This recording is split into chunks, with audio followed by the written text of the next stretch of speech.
बिस्मिल्लाहिर्रहमानिर्रहीम, अस्सलाम वालेकुम। आप देख रहे हैं GNN और मैं हूं इरफान बशीर। मैं हूं हफ्सा आसिफ। हेडलाइंस आपने जानी, आगाज में आपको बताएं। दीनी मदारिस की रजिस्ट्रेशन सोसाइटी एक्ट के मुताबिक होगी। सदर मुमलिकत ने सोसाइटीज रजिस्ट्रेशन एक्ट 2024 पर दस्तखत कर दिए। दीनी मदारिस की रजिस्ट्रेशन का बिल कानून बन गया। सदर ने सोसाइटीज़ रजिस्ट्रेशन एक्ट 2024 में तरमीम का ऑर्डीनेंस भी जारी कर दिया। सदर मुमलिकत आसिफ अली जरदारी ने मदारिस रजिस्ट्रेशन से मुतालिक तरमीमी ऑर्डीनेंस एक्ट 2024 पर दस्तखत कर दिए, जिसके बाद दीनी मदारिस की रजिस्ट्रेशन का बिल कानून बन गया। सदर मुमलिकत ने वज़ीर आज़म शहबाज शरीफ की एडवाइस पर बिल से मुतालिक समरी की मंजूरी दी। कौमी असम्बली सेक्रेटेरिएट ने गजट नोटिफिकेशन भी जारी कर दिया। सदर आसिफ अली जरदारी ने 27 दिसंबर को सोसाइटीज रजिस्ट्रेशन तरमीमी एक्ट 2024 पर दस्तखत किए। तरमीमी एक्ट का बिल 20 अक्टूबर को सेनेट और 21 अक्टूबर को कौमी असम्बली से मंजूर हुआ था। सदर आसिफ अली जरदारी ने सोसाइटीज रजिस्ट्रेशन तरमीमी ऑर्डीनेंस गुज़श्ता रोज जारी किया। उस ऑर्डीनेंस के जरिए एक्ट के सब सेक्शन 5, 6 और 7 में तरामीम की गई हैं। कानून के तहत दीनी मदारिस की रजिस्ट्रेशन सोसाइटी एक्ट के मुताबिक होगी। 2 रोज कबल वफाकी काबीना ने मौलाना फजलुर रहमान का मुतालिबा तस्लीम करते हुए मदारिस रजिस्ट्रेशन पर सदारती ऑर्डीनेंस जारी करने की मंजूरी दी थी। इससे कबल वज़ीर आज़म शहबाज शरीफ ने भी सरबराह JUI से मुलाकात में उन्हें तहफ़्फ़ुज़ात दूर करने की यकीन दहानी कराई थी। वज़ीर ख़ज़ाना मोहम्मद औरंगज़ेब की एक बार फिर मिसाक़ मईशत की पेशकश। कहा, मईशत के लिए सबको एक पेज पर आना पड़ेगा। हमारे इख्तलाफात हो सकते हैं मगर मुल्क की खातिर इकट्ठा होना पड़ेगा। चार्टर ऑफ इकॉनमी पर सब इकट्ठे हो जाएं। मुल्क है तो हम हैं। कमालिया में गुफ्तगू करते हुए कहा कि किसी के सहारे नहीं, खुद तरक्की करके आगे आए हैं। जो जो बातें हमने कही थी वो पूरी करके दिखाई। जैसे जैसे शरह सूद कम होगी, कारोबारी अफराद को फ़ायदा मिलेगा। आइंदा बरस मुल्क की मैशत को मज़ीद बेहतरी की जानिब लेकर जाएंगे। जो सेगमेंट्स ऐसे हैं जो जिनको टैक्स देना चाहिए उनको टैक्स देना पड़ेगा। Every single segment in this country will have to contribute. जहाँ जहाँ से गवर्नमेंट निकलेगी उतना ही बेहतर होगा। और मुझे नहीं पता यहाँ कोई पास्को के लोग यहाँ मौजूद हैं कि नहीं मौजूद हैं। सबसे ज्यादा करप्ट इदारा है ये करप्शन होती है ना, कोई लैन वाला होता है, कोई देन वाला भी होता है। तो थोड़ा सा आप भी हौसला करके देख लें। हम जो कोशिश कर रहे हैं उसमें आप भी हमारी थोड़ी सी मदद कर लें। राइस में निकल गए हैं ना, राइस का कोई ताल्लुक है गवर्नमेंट के साथ? कोई ताल्लुक नहीं। मैंने जिक्र किया $4 बिलियन की पिछले साल एक्सपोर्ट हुई। इंशाल्लाह from what I understand 5 billion की इस साल एक्सपोर्ट होगी। एग्रीकल्चर साइड पे, सब्सिडी साइड पे हमने सबसे ज्यादा दिया है। सदर मुमलिकत आसिफ अली जरदारी और वज़ीर आज़म शहबाज शरीफ का तैयारा हादसे पर इजहार अफसोस। सदर का कीमती जानों के नुकसान पर दुख का इजहार। कोरियन हुकूमत और आवाम के साथ इजहार ताज़ियत।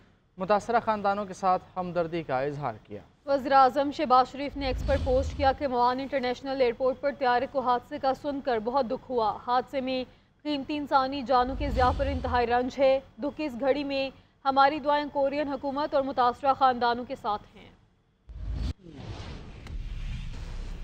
और आगे बढ़ते हैं। ज़िला कुरम में अमन अमान का मामला तनाज़े पर काबू पाने के लिए जरगा रात गए तक जारी रहा। अफ्रीकैन के माबैन तमाम बड़े निकात पर इतफाक हो गया। ताहम एक फरीक ने चंद निकात पर मजीद मुशावरत के लिए 2 दिन का वक्त मांगा है। जरगा 2 दिन के बाद दोबारा शुरू होगा। जरगे की मजीद सूरत हाल बता रहे हैं सैफ शरानी इस रिपोर्ट में। जिला कुरम में फरीकैन के माबाइन जारी कशीदगी को खत्म करने के लिए जारी अमन जिरगे में अहम फैसले। इंतजामिया के मुताबिक दोनों फरीकैन के दरमियान अमूमी तौर पर इत्तिफाकी राय हो चुका है। ताहम चंद नुकात पर एक फरीक ने मुशावरत के लिए 2 दिन का वक्फा मांगा है, जिसके बाद जिरगा मंगल को दोबारा शुरू होगा। जिरगे से मुतालिक मुशीर इत्तलात खैबर पख्तूनख्वा बैरिस्टर सैफ का कहना है कि एपेक्स कमेटी के फैसले के मुताबिक बैंकर्स और असलिया का खात्मा यकीनी बनाया जाएगा। सूबाई हुकूमत 1 सदी से जायद पुराने तनाज़े के मुस्तकिल और पायदार हल के लिए पुरअज़म है। वज़ीर आला अली अमीन गंडापुर और ग्रैंड जिरगे की कोशिशों से तनाज़ा हल होने के करीब है। बैरिस्टर सैफ के मुताबिक कमिश्नर कुहाड़ समेत पूरी इंतजामिया खलूसी नीयत के साथ तनाज़े के खात्मे और मुस्तकिल अमन के लिए कोशा हैं। वज़ीर आला ने इमदादी कार्रवाइयों के लिए अपना हेलीकॉप्टर वक़फ़ कर दिया है, जबकि अद्वियात पहुँचाने समेत अवाम को फिजाई सर्विस भी फ्राहम की जा रही है। सैफ शिरानी, GNN, पेशावर। कराची में पारा चनार वाक़े के खिलाफ मजहबी जमात के धरने जारी हैं। शहर भर में ट्रैफिक की रवानी मुतासर होने से शहरियों को शदीद मुश्किलात का सामना है। उधर एडिशनल IG और डिप्टी कमिश्नर ईस्ट के धरने के शुरका से मुज़ाकरात का कोई नतीजा ना निकल सका। मज़ीद तफ़सीलात जान लेते हैं नुमाइश शुरंगी पर मौजूद अपने नुमाइंदे बुरहान मुस्तफ़ा से। पारा चिनार मामले के हवाले से मजहबी जमातों की जानिब से उनके इजहार यकजहती के लिए एहतजाजी मुजाहिरे कराची में 10 से ज़ायद मकामात पर इस वक्त भी जारी हैं। एहतजाजी मुजाहिरे आज चौथे रोज में दाखिल हो चुके हैं। इस वक्त मैं नुमाइश चौरंगी पर मौजूद हूँ जहाँ पर एहतजाजी मुजाहिरा जारी है। इसके अलावा 5 star Chowrangi, Abbas town, Rizvia society, Drigh road और दीगर 10 से ज़ायद अहम मकामात पर एहतजाजी मुजाहिरे जारी है, जिसके बाद ट्रैफिक की रवानी काफ़ी मुतासिर है। ट्रैफिक पुलिस हुकाम का ये कहना है कि ट्रैफिक को रवानी बरकरार रखने के लिए ट्रैफिक पुलिस का अमला सड़कों पर मौजूद है और शहरियों को आगाही फराहम की जा रही है। Welcome back. वफाकी वज़ीर इत्तलात अताउल्लाह तारड़ ने खैर पख्तूनख्वा हुकूमत की कारकर्दगी पर वाइट पेपर जारी कर दिया। कहते हैं PTI हुकूमत ने करप्शन के फ़रोग के अलावा कोई काम नहीं किया। खैर पख्तूनख्वा हुकूमत के तमाम पैसे सोशल मीडिया पर खर्च हो रहे हैं। KP में PTI की हुकूमत को 11 साल हो गए। फर्जी कंपनीज के अलावा कुछ नज़र नहीं आता। सेहत के लिए रखे गए पैसे धरनों और चढ़ाई में इस्तेमाल किए गए। अमन व अमान के क़याम के लिए इन्होंने कुछ नहीं किया। मेट्रो को जंगला बस कहा और फिर अपने सूबे में वैसी ही BRT बना दी। 11 साल में आपने सूबे को तबाही के धाने पे खड़ा कर दिया है। बाकी सूबाई हुकूमतों को आप देख लें, जितना पंजाब के अवाम का हक है कि उनकी फलाह बहबूद पे पैसा भी लगाया जाए, काम भी किया जाए, उतना ही हक खैबर पख्तूनख्वा की अवाम का है। अगर इस सूबे ने तरक्की करनी है, आगे बढ़ना है, इस सूबे का सबसे बड़ा दुश्मन अली अमीन गंडापुर, उसकी पार्टी और उसकी पार्टी की क़यादत है। और कुरुम के लोगों पर आपने तवज्जो क्यों नहीं दी? इसका मकसद क्या था? मकसद ये था कि आप अपनी सिर्फ सियासत को चमकाना चाहते थे, और सियासत चमकाने के लिए आपके पास और बड़े तरीके थे। आप वहां पे रह के सियासत करते, मगर इस्लामाबाद पे हमला करना आपने मुनासिब समझा। मतलब आप अपने सूबे के हालात नहीं देख रहे, अवाम की मुश्किलात नहीं देख रहे, मगर आप नैया जो हैं आपको खरीदने में कोई आर नहीं है। PTI रहनुमा शौकत यूसुफजई कहते हैं हुकूमत से मुज़ाकरात मुल्की मफाद में कर रहे हैं। बानी PTI ने कोई NRO नहीं मांगा। ख्वाजा आसिफ और गवर्नर KP के बयानात समझ से बालातर हैं। लगता है दोनों की अक्ल छिन गई है। ख्वाजा आसिफ को डर है कि मुज़ाकरात कामयाब हुए तो रिहाना डार असम्बली में आ जाएंगी। फैसल करीम कुंडी की मजमूई कारकर्दगी सूबाई हुकूमत के खिलाफ आए रोज बयानात देना है। खातिर इमरान खान ने मुज़ाकरात का फैसला किया। इमरान खान ने कोई NRO नहीं मांगा है, और एक मुतालबा किया है कि ह्यूमन राइट्स जो है उसकी वायलेशन बंद हो, रूल ऑफ लॉ हो, और साथ जो 9 मई और 26 नवंबर के लिए जुडिशल कमीशन बनाने का मुतालबा किया है। जो वफाकी वज़रा है उनके बयानात न सिर्फ अफसोसनाक है बल्कि काबिल मज़म्मत भी है और गैर ज़िम्मेदाराना है। और उसमें 2 शख्सियात तो बड़े सामने आ रहे हैं, एक ख्वाजा आसिफ और दूसरा गवर्नर फैसल करीम कुंडी।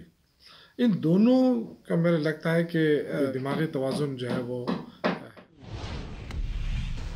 वफाकी वज़ीर मुसादिक मलिक का कहना है कि कोई मुल्क के खिलाफ बात करेगा तो उससे सवाल भी होगा। हम पर तनकीद करें मगर मुल्क के हवाले से तो तामीरी बात करें। 9 मई या किसी साजिश के तहत मुजरिमाना अमल का मुज़ाकरात से कोई ताल्लुक नहीं। हम तो पहले भी मुज़ाकरात के लिए तैयार थे। उन्होंने कहा धांधली हुई, हमने कहा आप आएँ और हुकूमत बनाएं। अब आप आए हैं तो सर आंखों पर बैठ कर तामीरी बात करें। हमारी दुश्मनी नहीं, सिर्फ सियासी हरीफ हैं। मुल्क को सियासी तनाव की नज़र ना करें।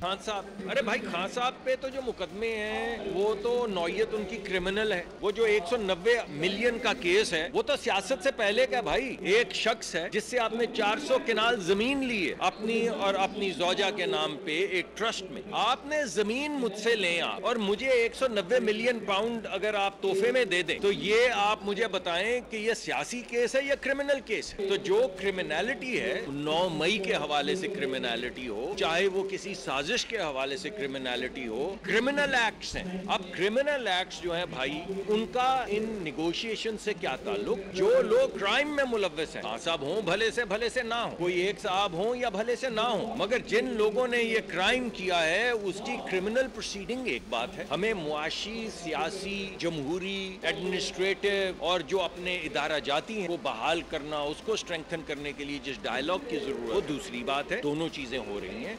9 मई और 26 नवंबर को खून की होली खेलने का प्लान किया गया था। हमने पाकिस्तान के खिलाफ साजिश भांप ली। लीगी रहनुमा हनीफ अब्बासी की रावलपिंडी में मीडिया से गुफ्तगू बोले, आज अफगानिस्तान जैसा मुल्क हमें आंखें दिखा रहा है। ये सारा कुछ प्लानिंग के तहत हो रहा है। फर्म हार करके मईशत पर हमले की कोशिश की गई।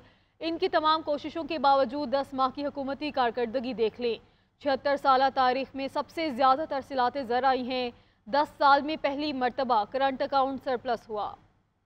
मुजाहरे किए गए, वर्ल्ड बैंक के सामने मुजाहरे किए गए, खतूत लिखे गए और ये कहा गया कि पाकिस्तान को जो है वो आप जो पैकेज है वो ना दिया जाए, उसकी इमदाद ना की जाए, उसको रेस्क्यू ना किया जाए। और ये मैंने वाहिद मुल्क देखा है जिसके बसने वाले रहने वाले बैरून मुल्क जाकर अपने ही मुल्क के खिलाफ साजिश कर रहे हो। शायद दुनिया में कोई और मुल्क मैंने नहीं देखा। लेकिन इन तमाम तर रेशा दवानियों के बावजूद, खतूत लिखने के बावजूद पाकिस्तान इस वक्त जिन मुश्किल हालात से गुजर रहा था, जिस वक्त पीडीएम की गवर्नमेंट थी और जिस वक्त हम वेंटिलेटर पे थे और जिस तरह 13 जमातों की हुकूमत थी और उस मुश्किल हालात में शहबाज शरीफ साहब ने जो है इस मुल्क को मुश्किल हालात से निकाला। अब जाकर अल्लाह ताला के फजल कर से आहिस्ता आहिस्ता मुल्क के अंदर इस्तेहकाम पैदा शुरू हुआ। अमीर जमात इस्लामी हाफिज नईमुर रहमान कहते हैं जेल में डालना और निकालना हो तो अमेरिका की तरफ देखते हैं। ये कैसी सियासी पार्टियां हैं? हम मुज़ाकरात के अमल की हिमायत करते हैं। बानी पीटीआई आज जेल से ऐलान करें कि इसराइल को नहीं मानते। पीडीएम वाले फॉर्म 47 की पैदावार हैं। लोगों को जमहूरी आज़ादी देना पड़ेगी। इस्लामाबाद में गज़ा मिलियन मार्च से खिताब करते हुए कहा इसराइल गज़ा में फ़लस्तीनियों की नस्ल कुशी कर रहा है। अमेरिका इसराइल और दहशतगर्दों को सपोर्ट कर रहा है। कायदे आजम रहमतुल्लाह अलैह ने वाज़े अंदाज में ये बात कही थी कि इसराइल मगरिब का नाजायज बच्चा है, नासूर की हैसियत रखता है, हम कभी उसे तस्लीम नहीं करेंगे। पाकिस्तान की ये हैसियत है।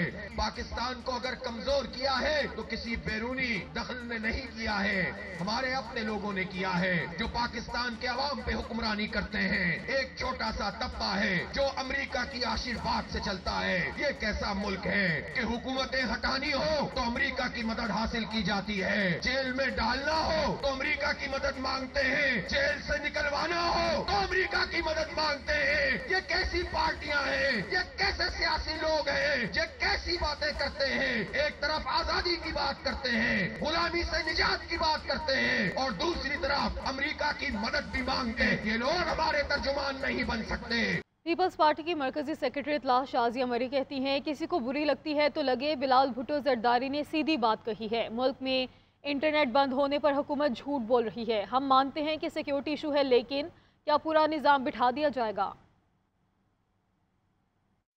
वफाकी हुकूमत हमें लेक्चर देती है, बहाने बनाती है, हमसे गलत बयानी करती है। इंटरनेट की स्पीड स्लो है, मानने को तैयार नहीं है। हम ई कॉमर्स का नारा कैसे लगा सकते हैं जब डिजिटाइजेशन का ये हाल है मुल्क के अंदर। बिलावल साहब से उस वक्त तो मशवरा किया जाता है जब 26वीं आईनी तरमीम करने में हुकूमत ढीली पड़ जाती है, जब पॉलिटिकल स्टेक होल्डर्स को ऑन बोर्ड लेने में वो कामयाब नहीं होते। लेकिन इंटरनेट के ऊपर पीपल्स पार्टी को कभी कोई ऑन बोर्ड नहीं लिया गया। कतगने लगाते वक्त ऑन बोर्ड नहीं लिया गया, ऐसे बिल्स लाते वक्त ऑन बोर्ड नहीं लिया गया, पाबंदियां लगाते वक्त ऑन बोर्ड नहीं लिया गया। हम मानते हैं सिक्योरिटी इश्यूज हैं, हम इससे हमारी कोई दो राय नहीं है। आप अगर ये पूरा निजाम बिठा देंगे तो जिन लोगों का कसूर नहीं है उनके साथ क्यों ज्यादती हो रही है?